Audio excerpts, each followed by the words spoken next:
Okay, so today we're diving into something pretty ambitious. Sounds intriguing. Imagine, if you will, a path, a framework, really, that bold claims to be the answer. The answer to the big question. So the big stuff, exactly. The 21st century's deepest spiritual needs, healing needs. Okay. That's a huge claim. It is. Yeah. And it proposes to do this by weaving together, ancient wisdom. With cutting-edge science. Yeah. That classic synthesis idea. Exactly. That's what we're unpacking today. It's called Shamayana. Shamayana. Right. So it's an integrative path? Yeah. Emergent, integrative. Think shamanic ritual. Okay. Esoteric Buddhism, and get this, advanced neurochemical therapies. Wow. Okay. All rolled into one multidimensional framework. Pretty much. For healing, awakening, transformation, it's a lot to cover. And what's particularly compelling, from the source material we're looking at, is that it isn't just a casual blend. Right, not just pick and mix. No, it's presented as a unified praxis, even a detailed codex for the future of spiritual medicine. A codex. Like a manual. Exactly. It promises this comprehensive psycho-spiritual renewal through, an astonishing synthesis. And it draws on some really deep traditions you mentioned. Oh, absolutely. Deep dives into Vajrayana Buddhism, Amazonian plant medicine practices. Like ayahuasca, I imagine. Precisely. And it even gets down to the cellular level with ritual activations. The manuscript is incredibly detailed. It paints a vast picture, doesn't it? It really does, an intricate vision. So our mission today is, to meticulously explore this comprehensive visionary framework. Yeah, get into the details. Yeah, all those intricate details. We want to offer you, our listener, a kind of shortcut to understanding its profound claims and its potential. It's quite a journey we're mapping out. It really is, spanning millennia of wisdom, centuries of science, all brought together. Synthesized into one cohesive system. So get ready for a truly deep dive. Okay, So here's where it gets really intriguing, I think. The driving force behind Shamayana, as laid out in our source material, it's this bold assertion. That the 21st century isn't just asking for, but it actually demands a synthesis. A synthesis of wisdom, traditions, and, futuristic healing science. Exactly. And Shamayana steps right up and says, here I am, I'm that answer. Okay, so it identifies itself as this spiritual synthesis path. Right. Meticulously integrating shamanism, Buddhism, neurochemistry, and ritual science. So those are the core pillars. Those seem to be the pillars. And importantly, it's not just borrowing bits and pieces. No, you said it was more than a blend. Right. It's described as a living path, one that fundamentally reimagines spiritual practice. Reimagines how? Well, it's not just seen as a mental thing or even just an energetic process. Okay. It's framed as a biochemical, psychoenergetic, and cosmic alignment process. Biochemical. So, right down to our body chemistry. Apparently so. Yeah. The framework doesn't just, take a bit from ayahuasca ceremonies or Vajrayana Tantra or neurotherapy. It reweaves them. Exactly. Reweaves them into an original sacred science, something new and supposedly coherent. That's a really ambitious claim. An original sacred science. It is. So maybe we should think about this for a second. Why is such an integrated, holistic approach potentially necessary now? Well, you look around, right? The world is complex, information overload. Fragmented. Exactly. Traditional methods are invaluable, of course, but sometimes they focus on just one piece. Yeah. Spiritual or psychological or physical. Right. In silos. Right. Shamayana seems to aim at solving that problem of fragmented healing. By offering a comprehensive system. Yeah, seeing the human being as this multifaceted entity, deeply interconnected. With everything, the environment, the cosmos. That seems to be the idea, bridging those gaps where traditional methods might, fall a bit short in tackling today's complex, multi-layered challenges. Right. The challenges of modern life need maybe a more complex answer. Perhaps. And what's really foundational here in this vision is how it's being charted. The manuscript details 3 converging arcs of development. Okay, 3 arcs. What's the first one? The first is the development of the entheopatch system. Entheopatch. That sounds technological. It is. It highlights a tangible technological innovation right at the core, designed for neuroplasticity and psychospiritual healing. So a physical interface? Interesting. What's arc number 2? Arc 2 is about articulating Shamayana as a unique yana. Yana. That's a Buddhist term, right? Exactly. Sanskrit. Means vehicle or path. Refers to different spiritual approaches to enlightenment in Buddhism. So Shamayana is claiming to be its own path, like alongside the traditional ones. Precisely. Alongside Hinayana, Mahayana, Vajrayana. It's a profound claim. Positioning itself as a new spiritual vehicle, not just a remix. That's the implication. A distinct path in its own right. Okay. And the third arc? The third arc details the construction of a ritual coherence system. Ritual coherence. What does that entail? It's about explicitly linking somatic activation, body-based practice Right. Embodiment. with planetary resonance through things like healing rituals, art, acts in a resurrection. So it connects the personal bodily experience to the planet, Yeah. to the cosmos. Yeah, it adds this cosmic large-scale dimension, emphasizing this deep connection to the Earth itself. Wow. That's quite a scope. From the individual body to the It planet. really covers the spectrum. So summing that up, from the microdose, maybe from the entheopatch, to the macro ritual connecting with the planet, from beta-carbolines, which we'll get into, Right, at the to neurochemistry. these resurrection dances. The source actually states Shamayana is truly a codex for remembering, restructuring, and renewing the human soul. A complete manual for transformation, essentially. It seems to be aiming for that, yeah. So to really get a handle on Shamayana claiming to be a unique yana, maybe it's helpful to quickly outline the traditional Buddhist yanas. Good idea. Refresh our memory. Okay, so yana means vehicle or path to enlightenment. First, there's Hinayana, Often called Theravada Buddhism. right, sometimes called the small vehicle. Its main focus is individual liberation from suffering. Personal enlightenment. Exactly. Through practices like the Four Noble Truths, the Eightfold Path, found in the Pali Canon. The goal is your own freedom from samsara, the cycle of suffering. Makes sense.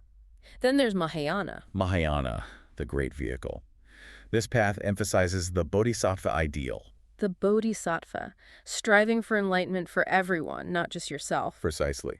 For the benefit of all sentient beings, cultivating huge compassion, bodhicitta, and deep wisdom, prajnaparamita. So an awakened being choosing to stay and help others. That's the ideal.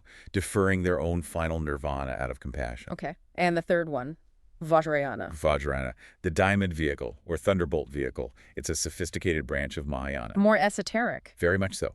Characterized by esoteric practices, intricate deity visualization, mantra recitation, complex rituals. Empowerments from teachers? Yes, sacred transmissions from qualified teachers are key.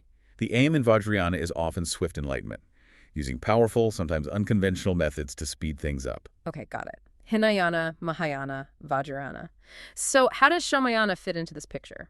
Well, that's the thing. It doesn't fit neatly, does it? Not at all. It's presented as this unique synthesis or fusion, a truly holistic approach that kind of transcends any single yana. Right. And what's really fascinating, from what I gathered, is that Shamayana practitioners can actually incorporate practices from all three traditional yanas. Plus wisdom from other traditions, too. So it's very personalized, tailored to the individual. That's the idea.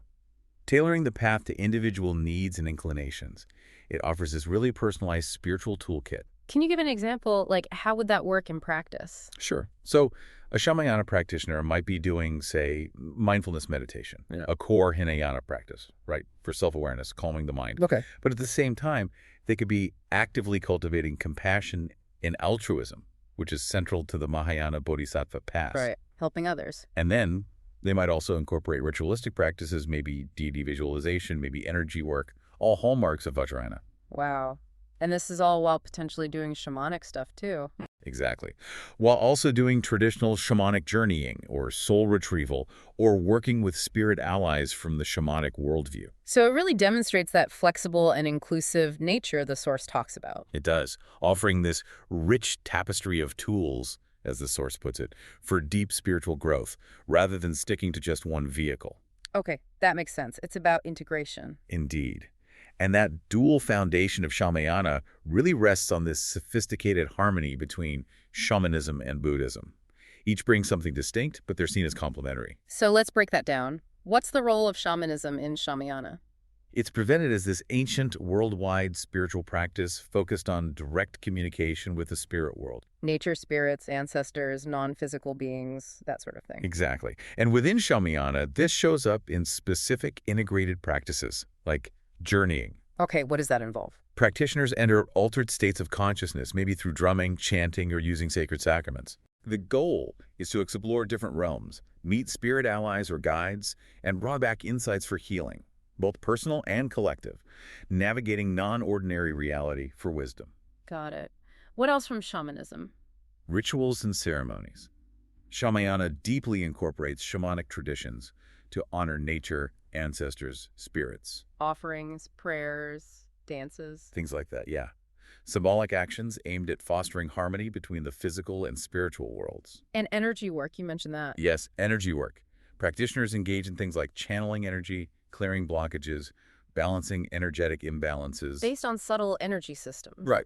Drawing on that understanding of subtle energies, which you find in both shamanic and Buddhist traditions, actually, to promote well-being. Okay, so that's the shamanic contribution. What about Buddhism in Shamayana? What does it provide? Buddhism provides the foundational philosophical framework and, crucially, the ethical guidelines. The ethics, like the precepts. Exactly. It integrates core Buddhist principles, the Four Noble Truths. Suffering, its cause, its end, the path. Right. The Eightfold Path, right view, right intention, etc. And teachings on impermanence, suffering, non-self, foundational stuff. And specific Buddhist practices. Absolutely. Meditation is central. Cultivating mindfulness, concentration, insight. A tool for seeing reality clearly. Makes sense. Ethical conduct, as you mentioned, based on the precepts non-harming, honesty, kindness, compassion, avoiding greed, hatred, ignorance. That forms the moral backbone. And study. Study and contemplation. Deepening understanding of the Dharma, the teachings, and integrating them into daily life. So intellectual inquiry complements the experiential practices. Mind and spirit working together. So the key is the synthesis and integration. That's the heart of it. In Shamayana, these aren't separate tracks. They're seen as complementary aspects of a unified spiritual path. Allowing access to that diverse range of tools and perspectives. Exactly. But it goes even deeper. Shamayana also integrates deep esoteric Buddhist practices. From Vajrayana, mostly. Often associated with Vajrayana or Tantric Buddhism, yes. This adds significant layers of complexity and depth. Like what kind of practices? Things like deity yoga and visualization. Identifying with Buddhist deities. Right. Visualizing them, embodying their qualities through visualization, mantra, ritual for awakening and transformation. Okay. Empowerments and initiations. Those ritual ceremonies we talked about, usually from qualified teachers, translating blessings and teachings, activating spiritual potentials for rapid progress. Right. Tantric rituals and ceremonies. These can be quite elaborate. Visualizations, offerings, symbolic gestures aimed at purifying obstacles, transforming negative energies, building spiritual merit. Within a sacred space. Mantra and mudra practices. Using sacred sounds, mantras, and symbolic hand gestures, mudras to channel subtle energies, purify the mind, open energetic channels. Nadis. Exactly, the nadis, those subtle energy pathways. And advanced meditation techniques, exploring profound practices like Mahamudra, the Great Seal, and Soken, the Great Perfection. Sogen sounds particularly deep. What's the essence of that? Soken. Well, it's a profound system, emphasizing direct realization of the innate, primordial nature of mind. Innate nature. The key is recognizing Rigpa. Rigpa. Rigpa is that innate, pure awareness, primordial wisdom, unconditioned beyond concepts. So, recognizing that awareness. Right. And learning to rest in that natural state of mind, free from grasping. A state of non-meditation that integrates with everyday life. How do you learn that? Direct pointing out instructions from a qualified teacher are considered crucial. Dakshin is often described through the three Vajra states. The view, recognizing Rigpa, meditation, resting in that awareness, and conduct, acting ethically from that understanding. Wow. Okay. And Guru Yoga? Guru Yoga and devotion. Cultivating devotion to an enlightened teacher or mentor is central, seen as inseparable from your own innate wisdom, leading to direct transmission and guidance. So it's a very rich, layered path, drawing on some very deep sources, extremely rich. Now, if we look at the core themes and intended results of Shamayana, we see this multifaceted approach really coming together. Aiming for. Well, at the highest level, spiritual awakening and enlightenment, just like Buddhism.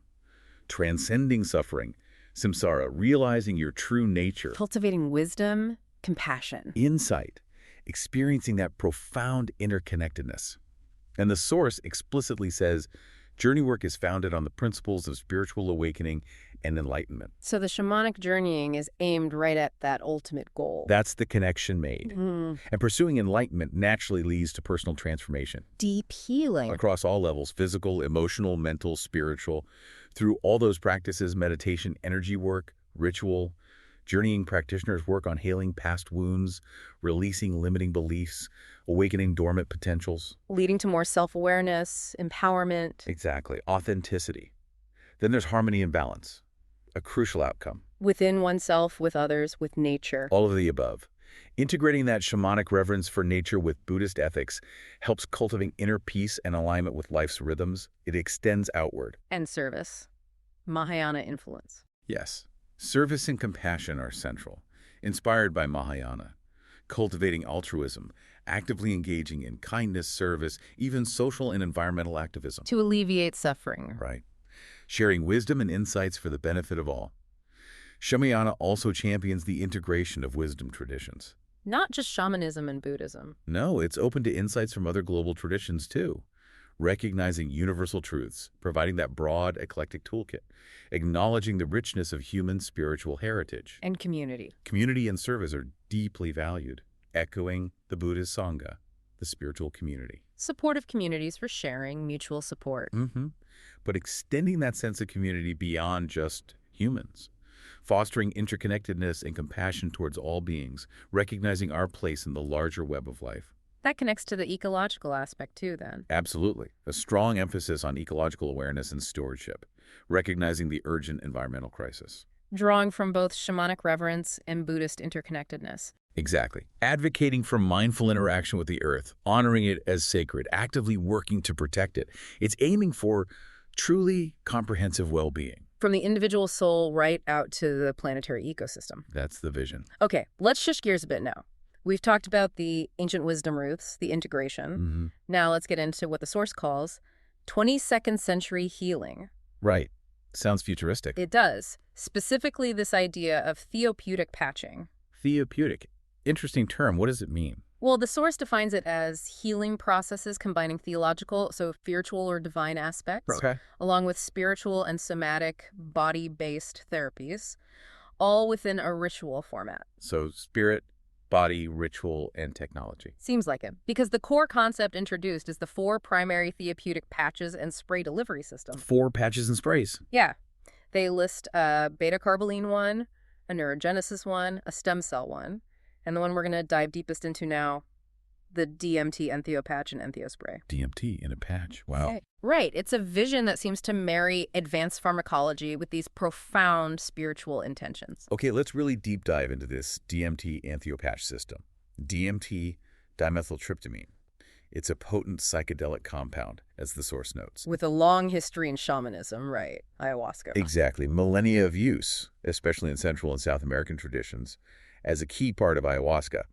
The goal here within Shamayana is audacious. Which is? To develop a transdermal patch for controlled, sustained delivery of DMT right through the skin. Aiming for therapeutic potential through a totally new route. Precisely. But, and this is a big but, developing something like this presents some major key challenges for transdermal DMT administration. I can imagine. Like what? Well, dose control, for one. Yeah. DMT is incredibly potent, active at very low doses. So precise control is critical. Absolutely critical. You need to avoid unintended, strong psychoactive effects. It's not something you want to get wrong. Okay. What else? Skin permeability. Our skin is a barrier.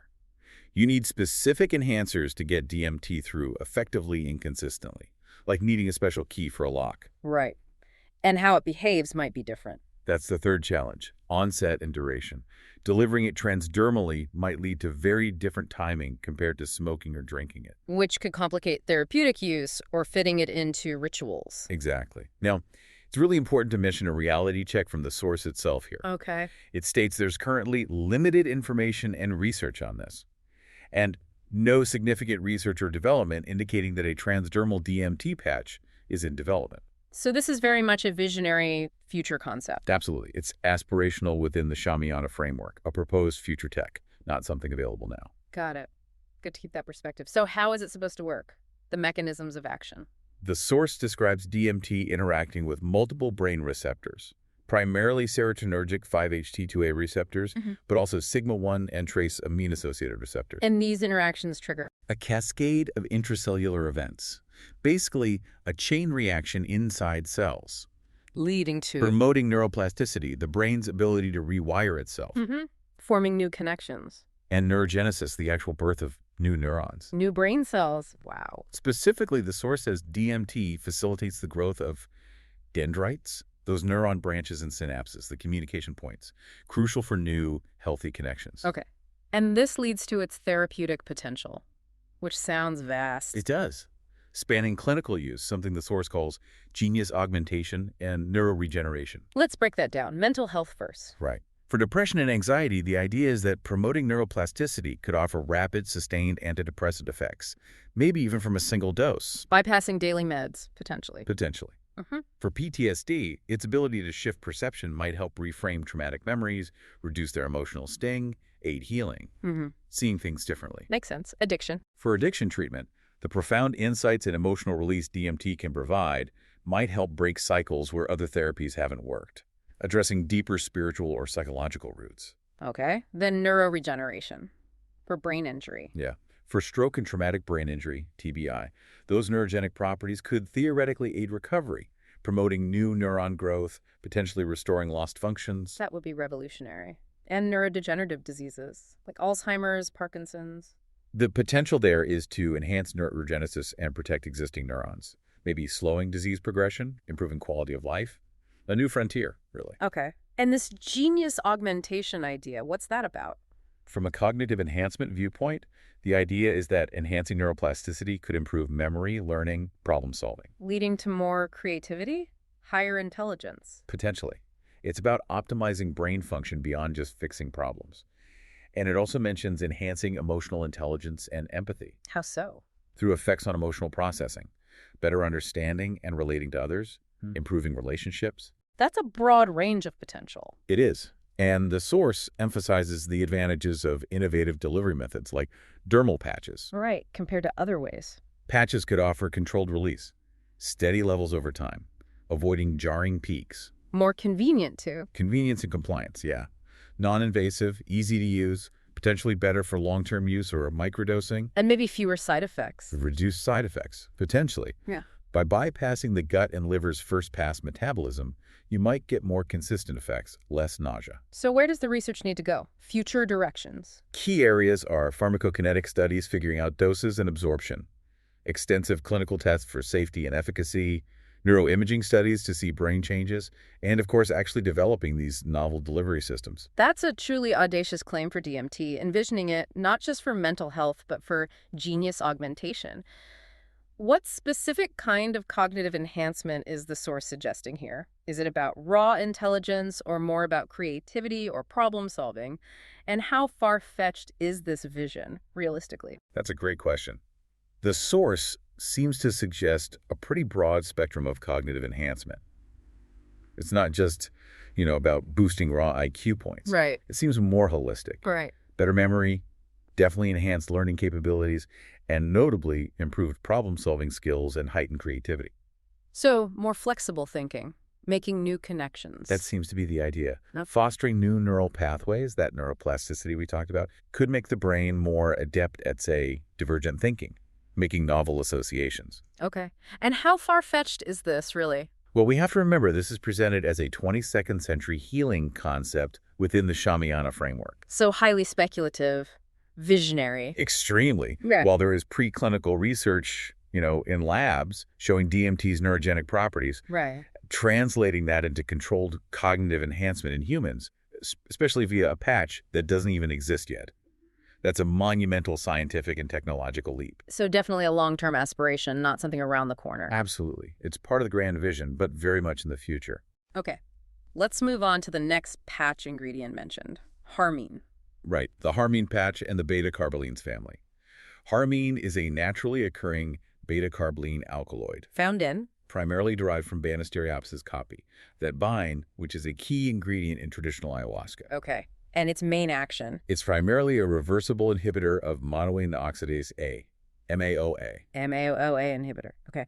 And pharmacokinetics. Does it get into the brain? Yes, it's known to cross the blood-brain barrier, and studies suggest it has neuroprotective and antidepressant properties. Which makes it interesting for a patch. Potentially, yes. Right. These characteristics make it a candidate for transdermal delivery if suitable formulations can be developed to get it through the skin effectively. And its therapeutic uses beyond ayahuasca. It holds potential for treating depression, maybe Parkinson's disease, other neurological conditions on its own, a patch could offer controlled, sustained release, potentially improving its profile. Okay.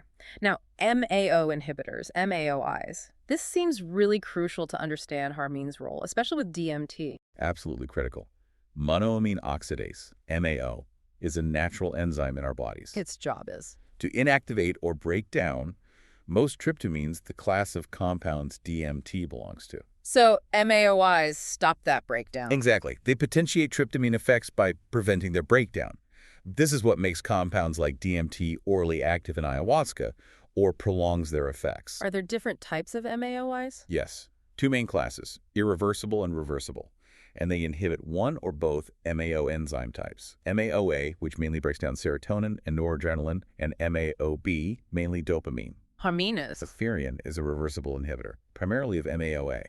This means its effect lasts maybe up to 24 hours, unlike irreversible ones, which can last weeks. Okay. And in traditional use? Banisteriopsis caapi, containing harmine and related beta-carbolines, is combined with DMT-containing plants like Psychotria viridis to make ayahuasca orally active. Because without the MAOI, the DMT gets broken down in the gut. Exactly, rendered inactive orally. Other plants like Paganum harmala, Syrian rue can do the same thing. The source mentioned Terence McKenna suggesting MAOIs potentiate psilocybin too, with chocolate. Yeah, it mentions that anecdote, suggesting chocolate might be a weak MAOI, potentially explaining why people sometimes take mushrooms with cocoa. It's an interesting aside. And dosage, how much Herman is needed. The source notes, Paganum harmala seeds are potent. Just 1 gram can be enough for MAO inhibition to make DMT orally active. But harmine itself can be hallucinogenic. At higher doses, around 300 milligrams, yes. Right. But it often causes side effects like nausea, tremors, and hallucinations are described as more visual, less emotional, or psychedelic. That's why natives often use more B copy in ayahuasca than strictly needed for MAO inhibition, valuing its own unique effect. Okay, but there are dangers with MAO inhibitors, right? Big ones. Huge ones. This is critical. MAOIs can dangerously potentiate the cardiovascular effects of tyramine found in certain foods. The cheese effect. Exactly. Eating tyramine-rich foods, aged cheese, beer, wine, pickled stuff, certain beans, lots of coffee, chocolate, while MAO is inhibited, can trigger a hypertensive crisis. Dangerously high blood pressure, potentially lethal. Yes.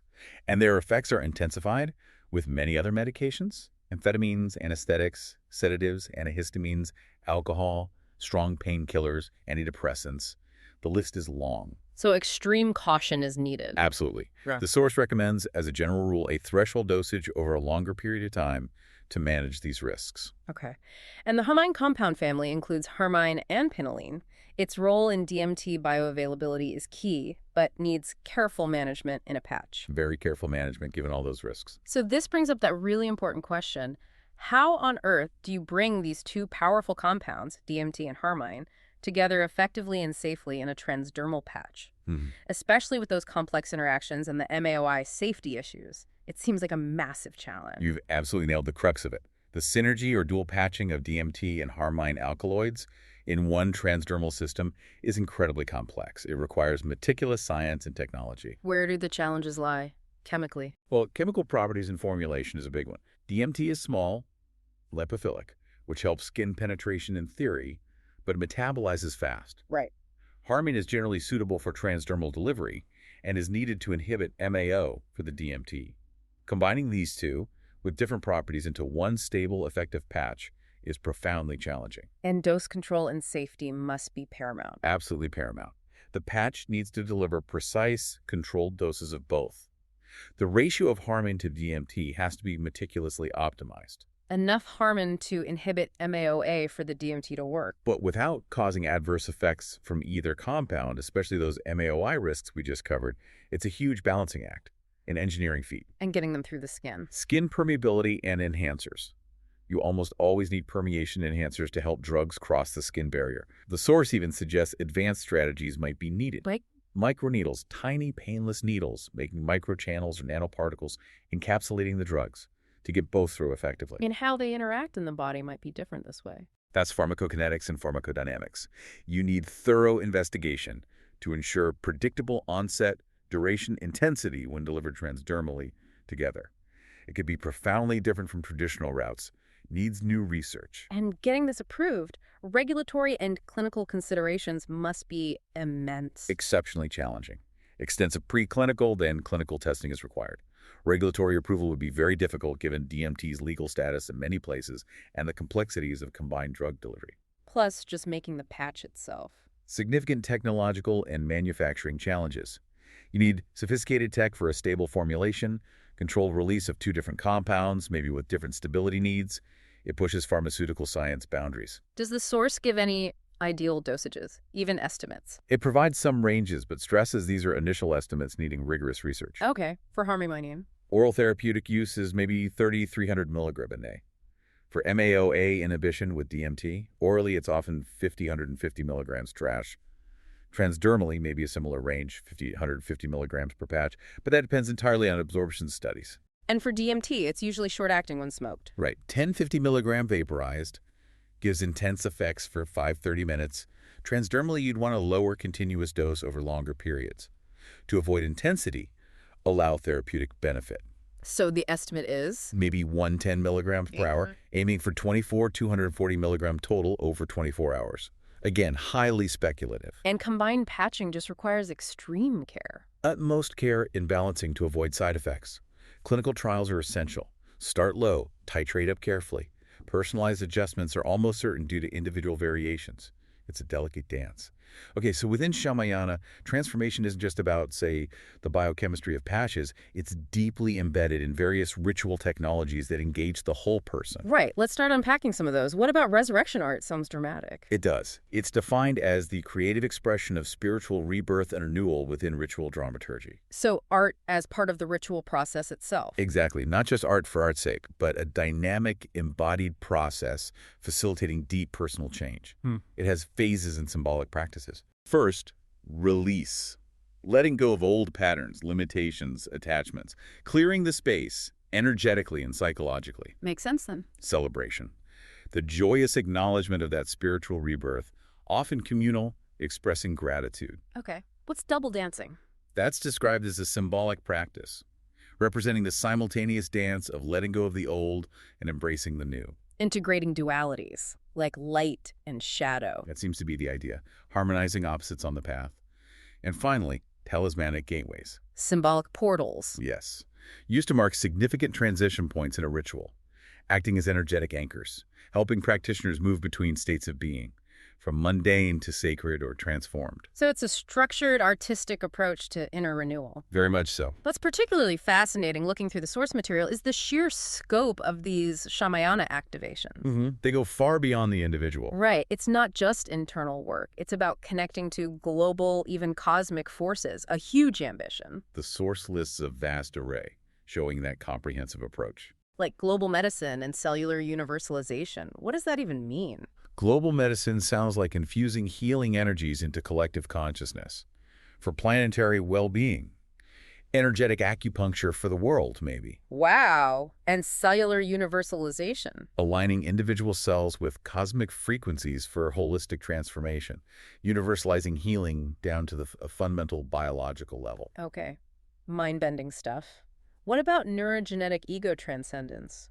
That sounds like a process to transcend the ego's limits.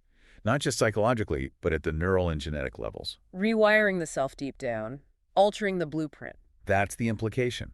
A profound shift in consciousness and self-perception, beyond just changing thoughts. Okay, and coherent purification. A ritual practice aiming to align individual and collective energies, clearing blockages, fostering coherence in the spiritual body, bringing everything into flow. Then there's astrobiological mappings, aligning with celestial energies. Seems so, including things like bionuclear resonant construction. Aligning with fundamental nuclear resonances in our bodies, tuning into core frequencies. Sounds like it.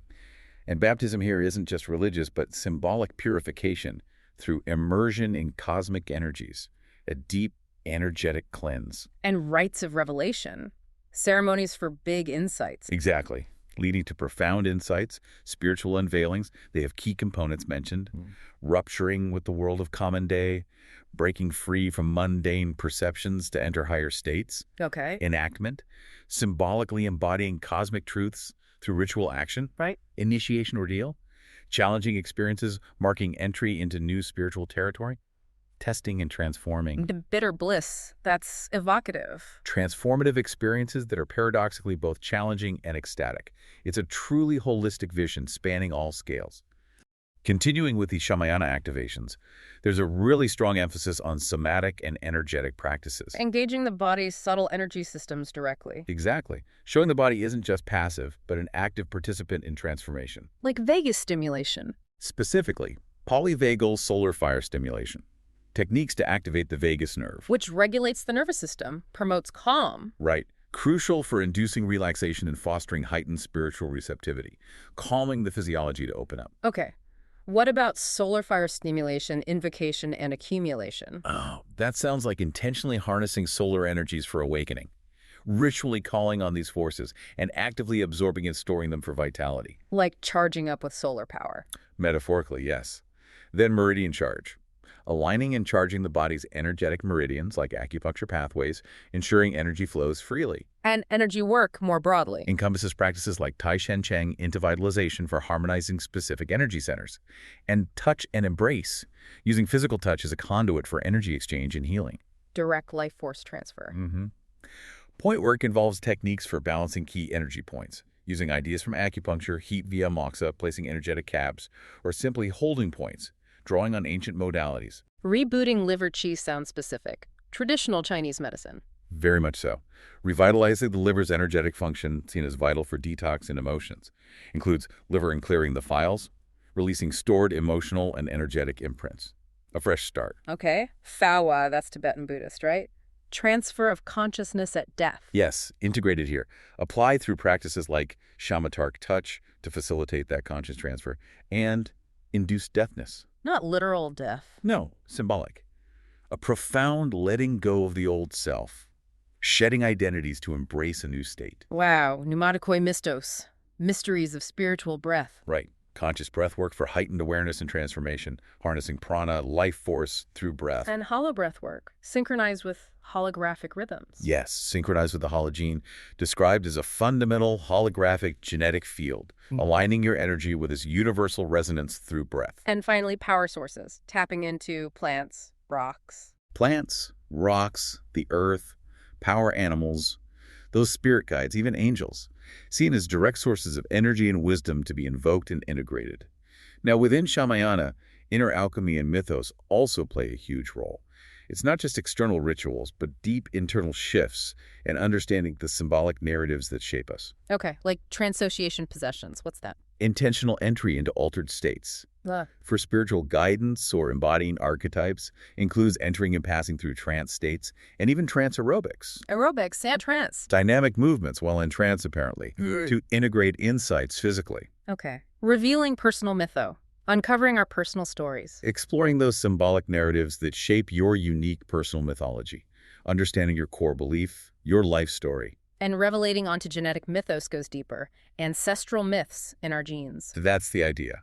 Accessing collective and ancestral myths believed to be embedded in our genetic makeup, suggesting lineage carries deep narratives, not just biology. Wow. Shadow dancing sounds powerful. It's described as a ritual practice, acknowledging, embracing, transforming the shadow aspects unconscious, disowned parts through embodied movement and ritual. Cathartic purification. Turning shame into power. That seems to be the goal. Onto catharsis is related purging deep-seated emotional and energetic blockages. Cathartic release at a deep ontological level. And primal calisthenics. Connecting with primal energies through movement. Embodied movements, yes. Engaging with nadis, those energy channels. Vocalizing primal sounds with the EMMM mantra for vibrational alignment. And movements symbolizing life, death, rebirth cycles, movement approaching death. So deep embodied transformation from within, at an instinctual level. That's the aim. So many layers. And beyond the internal work, Shamayana uses this elaborate sacred toolkit, right? Tools, ritual space, geometry. Yes, an intricate orchestration for profound effect. What kind of ritual tools are mentioned? Things to enhance or direct energies. Feathers for higher connection. Rattles and drums for rhythm and trance. Sticks for ritual movement. Story-making for narratives. Chanting and singing for resonance, lighting symbolically. Even stress inducement, and confronting in front of others. Apparently so. To catalyze transformation or facilitate group processing through honest reflection. Okay. The magic circle seems fundamental. creating that sacred boundary. Yes, to contain and amplify energies. It has many elements listed. Recognizing divinity within it, a clear center point, an unbounded boundary circle seal connecting finite space to the infinite. Symbolizing eternity across scale, setting and a termination of powerful intent. Ringing, make real consciousness, achieving outsideness, disappearance, dissolving inner rotor barriers, defining domain conditions, symbolically squaring the circle, integrating opposites. And embodying wholeness and completeness. It's very detailed. Extremely. Then there's a mandala. Sacred geometric design for meditation, alignment, activating intelligence. A visual map of consciousness, essentially. And the magic triangle symbolizing focused power for manifestation. Well, focus, access. Got it. What about quadrant space? Working with directions. North, south, east, west, yes. For alignment. Also activating the root chakra for grounding, aligning with the quadrupolar gate for planetary energy access. Restoring balance via the path of hollow restoration. Setting boundary lines, aligning with the 4 ages of spiritual evolution. Concretizations, making spiritual energies tangible. Manifesting abstract energies, essences, qualities, impulse into reality. And journeys to different realms. Intentional exploration. Transcendental world spirit, upper world, higher dimensions, middle world, earthly, lower world, subconscious, primal. For soul retrieval, guidance. Ritual circle map paint sounds like mapping the ritual stages visually. Yes, an artistic representation from 0 normal time through stages like 1 entering ritual time, 2 world symbiosis, 5 rapprochement, 7 gifts to the community to 8 integration commitment. Whole progression. And atmospheric containment tools like the Purba. A ritual dagger, yes, for purifying space. Also, the Magi mirror for reflecting energies, and incense for purification and consecration. Building right on that, Shamayana gets into really profound areas with cosmetech and biochemistry. This is where we see the deeper details of transformation at cosmic, energetic, and biological levels. Integrating the most cutting-edge, visionary concept. Exactly. One really foundational idea is the science of self across scale as a comprehensive visionary framework. The worldview, not just a practice. Right. It suggests that by understanding our place from the subatomic to the cosmic, we grasp existence and consciousness fully. Like the apex observer concept, shifting perspective across scales. Precisely. Viewing ourselves from the micro, the center, the infinite outside. A multidimensional self-understanding. And polarity of perception explores how our viewpoint shapes reality, looking at things like the law of equality, the illusion of action at a distance, emphasizing interconnectedness. Recognizing the dance between unity and duality. Then there's bioalchemistry, conscious use of alchemical principles for transformation. Not lead into gold, but transforming body-mind. Exactly. Metaphorically and literally. Mentioning things like a kingdom meal for energy, or soma shamarasa, reuptake soma being that divine nectar. Right. And it gets deep into neurogenetica formulations, an extensive list of substances to influence brain and genetic function. Like Entheogens, DMT, psiogens, stimulating psychic abilities. Nootropics, cognitive enhancers. Neurogenesis, neuroactivators, neurotransmitter precursors like L-phenylalanine, L-tyrosine, choline. Building blocks for brain chemicals. Plus a huge range of herbs from many traditions. Eutropics, ideal function, euphorics, mood, sympatropics, unity, Christotropics, divine connection, even things like paraglumate, CoQ10. The detail shows the ambition to influence consciousness biochemically. That's incredibly specific. What about neuroholons, modular neural fields? Described as representing transitional consciousness states. The idea is the brain isn't fixed, but can be intentionally reconfigured. Shamayana outlines practices for clearing old patterns from these fields, activating new potentials, integrating and synthesizing them, ultimately leading towards enlightenment. It talks about enhancing nerve function, too. Yes, nerve strengthening, neuroamplification, boosting signals, neurotransfer speed, even ideocompression, condensing complex ideas, actively rewiring the brain for higher states. Okay. The source also mentions the sinner-suffering illusion syndrome.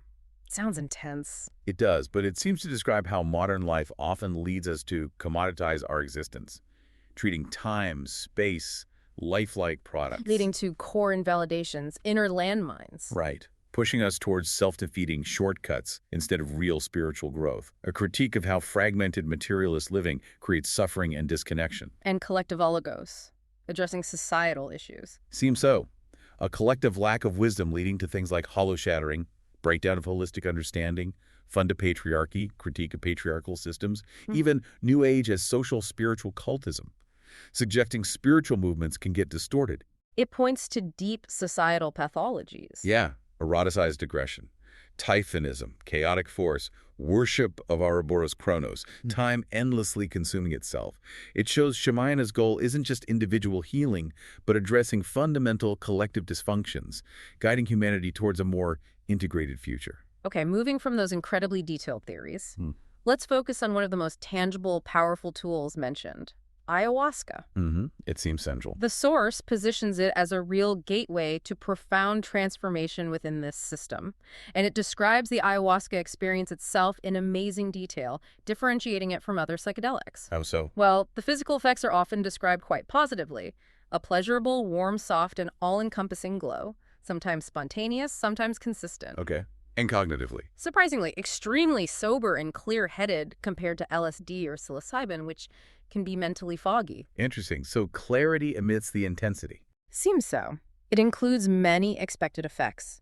Introspection, faster thinking, enhancing your current mind state, removing cultural filters, awe, conceptual thought, Ego effects. vocabulary suppression, ego suppression, loss, even death, time distortion, déjà vu, all listed. But what's truly remarkable are the unique cognitive effects consistently induced by ayahuasca, according to the source. What stands out most here for you? For me, it's that consistent mindfulness it induces. The source describes an ease of meditation, this profound focus on the present with stillness and clarity. Which is hard to achieve normally for many people. Exactly. And what's unique is its consistency and how it can sustain itself days, weeks, even months after a high dose. That's incredibly beneficial for psychological health, staying centered. So it's not just a fleeting high, but a fundamental shift in perception that lingers and impacts daily life. That's quite powerful. And what about the idea of consistent communication with the subconscious? How does that manifest? Yeah, the source describes this as truly unique too.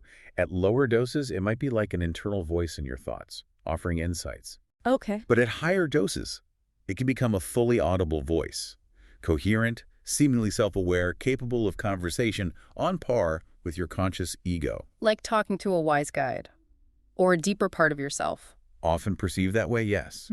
Providing direct answers or perspectives. It's a very distinct feature. Yeah. Beyond that, another consistent effect mentioned is sustained dream potentiation. More vivid dreams. Extremely vivid, lucid, easily recalled dreams in the days and weeks after an experience.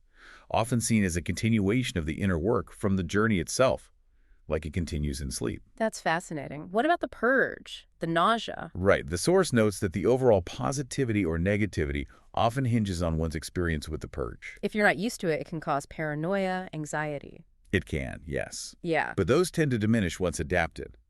Importantly, the source highlights that the envisioned patch formulations aim to bypass these physical causes entirely. Leaving just the psychospiritual and energetic aspects, that would be huge for accessibility.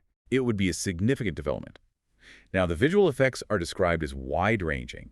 Increased visual acuity, enhanced colors, pattern recognition. Drifting visuals. Significant visual drifting, melting, breathing, warping, flowing. Described as highly detailed, slow, smooth compared to others. Also tracers, afterimages, texture repetition, color shifting, scenery slicing. And the geometric patterns? Notably structured and organic. Intricate, large, fast, smooth, colorful, glossy.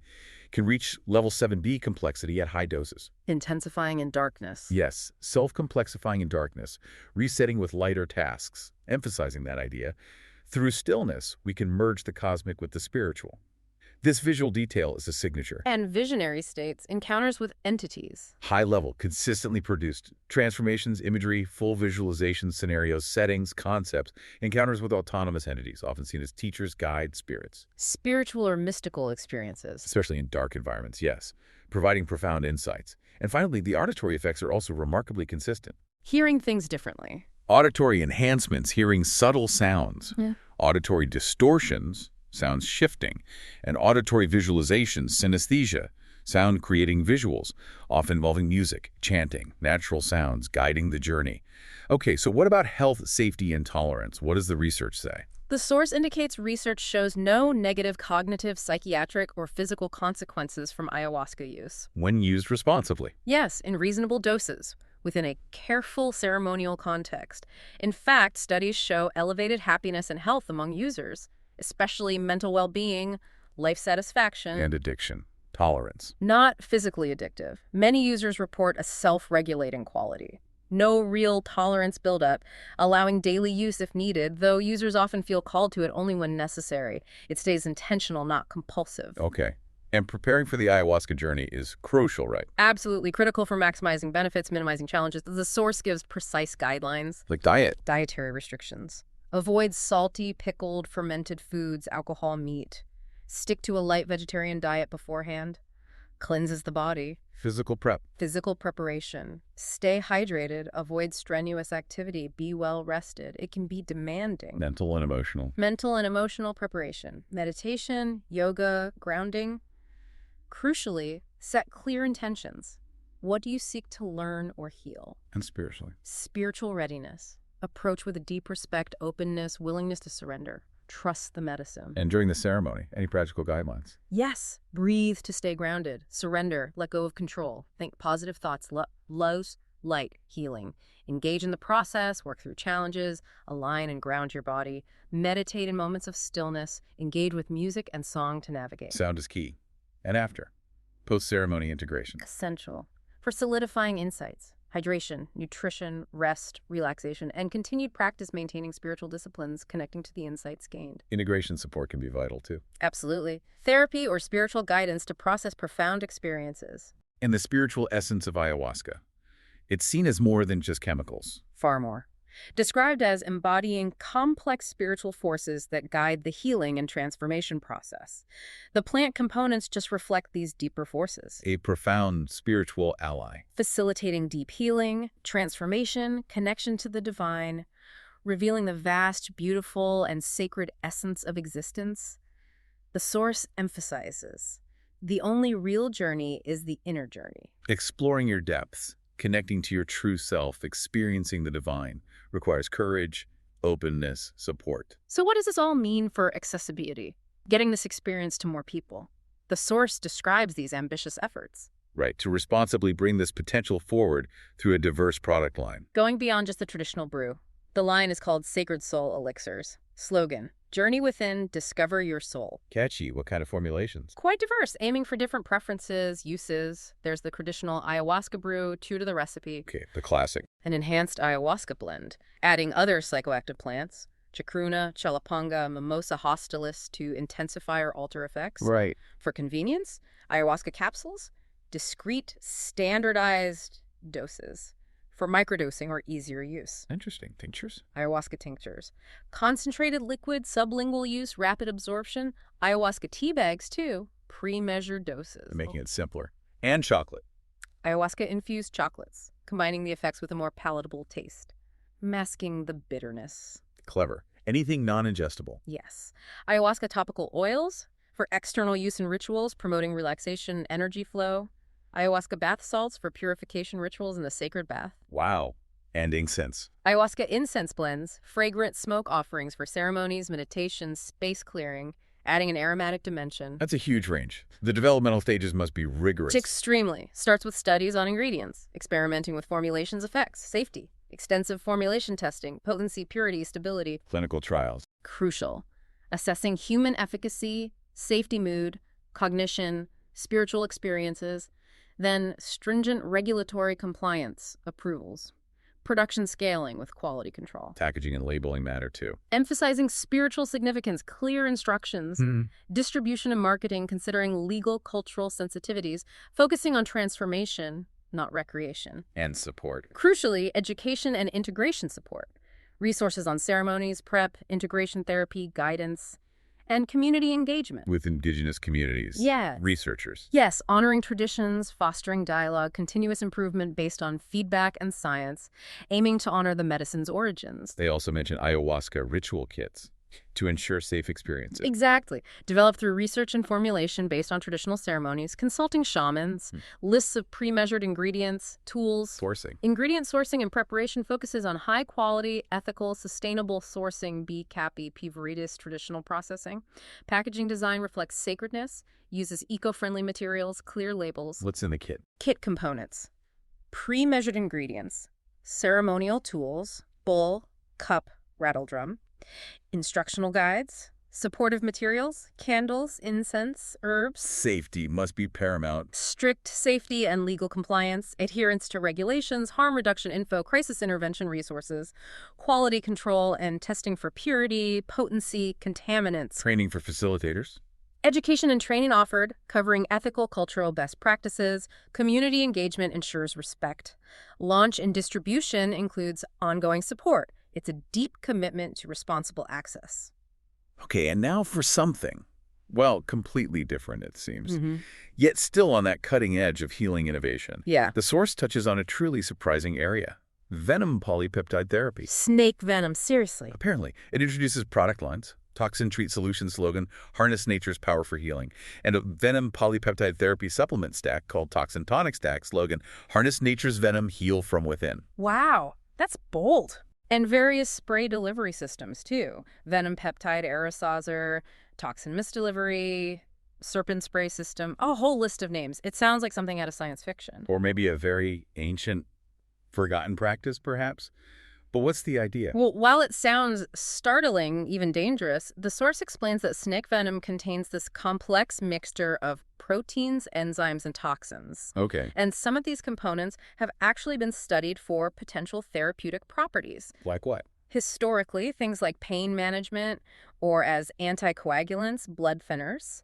And some cutting-edge research has explored potential for neurological disorders using their specific biological interactions. Right. Some drugs are derived from venom components. Yeah.